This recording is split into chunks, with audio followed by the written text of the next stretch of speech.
So nung isang araw, umakyat kami ng Baguio. Plano ko sanang yayain kumain yung mga kasama ko doon sa Itag TV. Pero nung nasa Mines View na ako, bes, at namimili ng mga pasalubong, nakita ko tong kiniing. 300 pesos yung isang balot nito, bes, kaya napabili ako. Correction lang sa mga hindi po nakakaalam po ng kiniing.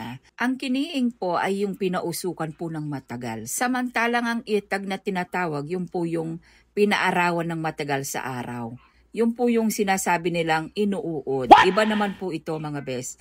Kaya malinis ito. Pero ngayon, dahil nga marami na silang nagagamit na pamproteksyon doon sa binibilad sa araw, kaya hindi na po inuuod. Pero kasabihan dito sa bandang Cordillera, hindi daw masarap ang Itag kung hindi inuuod. Ala, walang ganon, bes. Basta, ayoko yung ganon, bes. Mas gusto ko tong kiniing kasi pinausok ito. Kaya nung binuksan ko ito, bes, talagang amoy na amoy mo yung smoke.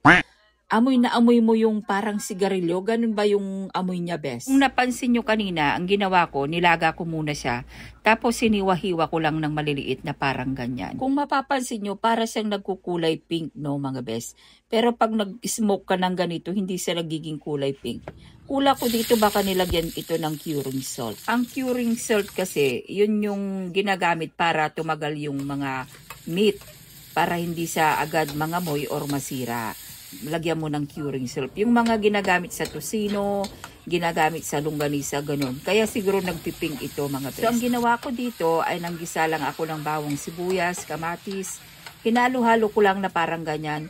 Saka ko nilagay yung ating kiniing at hinalo-halo ko lang na parang ganyan. Bali, igigisa mo siyang mabuti, mga bes. Pag naigisa mo na siyang mabuti, ay maglagay ka dito ng gabi. Halo-halo mo lang ulit para magisa silang mabuti. Saka ako naglagay ng tubig. Konting sabaw lang ang ilalagay natin dito, bes. Tapos, naglagay ako dito ng inasin or alubebe or yung isdang bagoong para sa pampalasa niya. Pwede rin naman patis, bes, pero mas better kung taga Northern Luzon kayo, gamitin mo ang inasin dahil nga masarap yan sa sinigang. Tapos, pakuluin mo siyang mabuti hanggang sa lumambot lahat sila, pati yung gabi. Pag medyo malambot-lambot na siya, ilagay mo na yung sitaw. At tatakpan na naman ulit natin ito para lumambot lahat yung sitaw na gulay.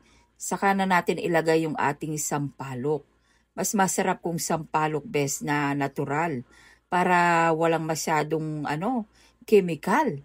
Napakasarap nito, bes, pag sinigang ang gagawin mo sa kiniing. Pero maraming pwedeng gawing recipe dito sa kiniing na to. Pero mas nasasarapan ako dito sa sinigang na kiniing. Kaya pag natikman mo yung sabaw nito, ay nako, bes, lalasang usok.